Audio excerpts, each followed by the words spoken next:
This life is brought to you by Waterloo because it tastes really good and it's actually kind of cheap. Although the mango one, I think this requires a little more investigation for the time being because I haven't quite made a determination on it. It tastes kind of interesting.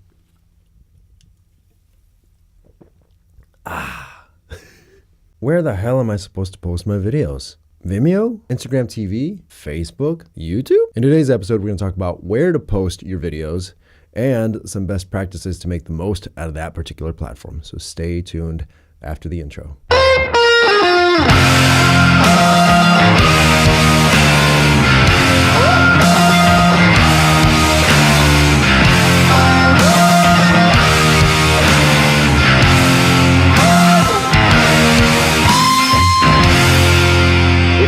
To go where no one else goes.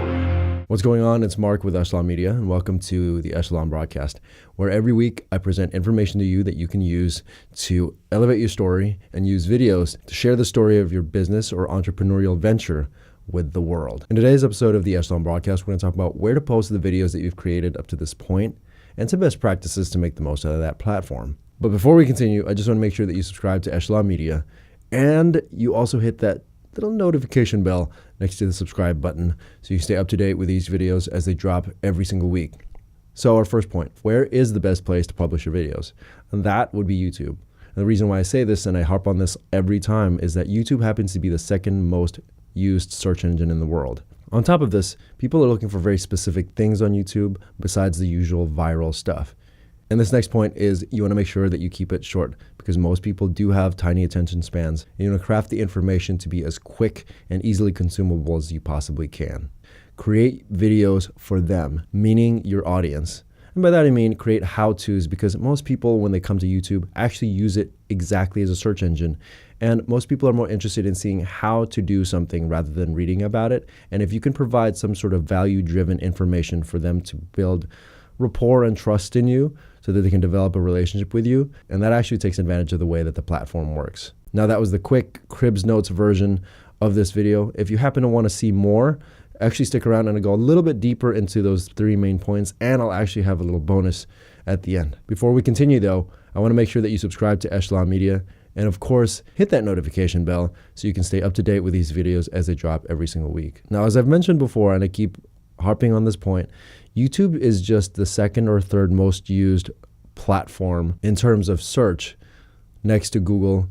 And if you want to break it down that way, Google Images is the other one. So that being the case, take advantage of the fact that YouTube is used for that. And most people are on there, not just for the viral stuff, not just for the silly videos that people post on there, but it's actually a great place to find very specific niches and actually look for ways to do something as complicated as tearing down a car. There's been many times that in the past I've had used cars and I still have a used car, but I actually use those to guide me through the process of, let's say, taking apart a door so that I can get to the inside of that door so I can work on my window that happens to be stuck. I don't know why it is, but this keeps happening to me for whatever reason.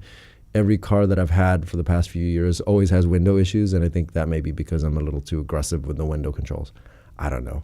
And that other point, which is extremely important, is keep it short. The thing is, the way that the machines are set up at YouTube usually pays attention to how many people are watching within the first 10, 30 seconds, 1 minute to 3 minutes of your video. So you want to keep it within that window so that you maintain people's attention and you actually build some relevance on the platform.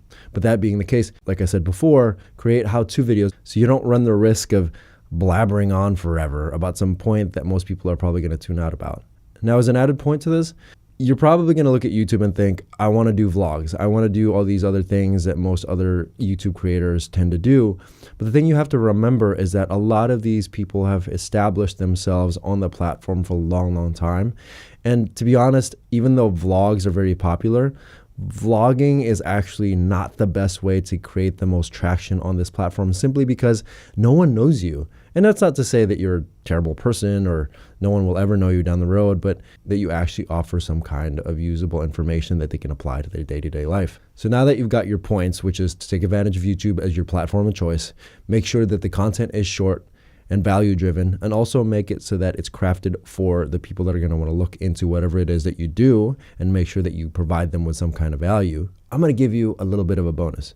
Before I continue though, I want to make sure that you subscribe to the Echelon Media channel, as well as hitting that notification bell so that you stay up to date with these videos as they drop every single week. And so here's the bonus point to making the most out of your time on YouTube.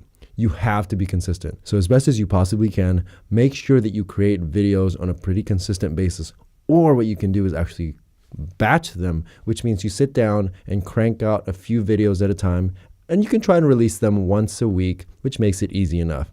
Don't try to get crazy, because most people get super excited about this. I've done this in the past, where you try to crank out multiple videos in any given week. When you understand that there's actually time required to produce these videos as well as edit them and then release them, you're going to know very quickly just how much you're able to handle. And so I would say, take it easy when you first start out. Don't go too crazy. Get a feel for it and then build a good rhythm and go from there.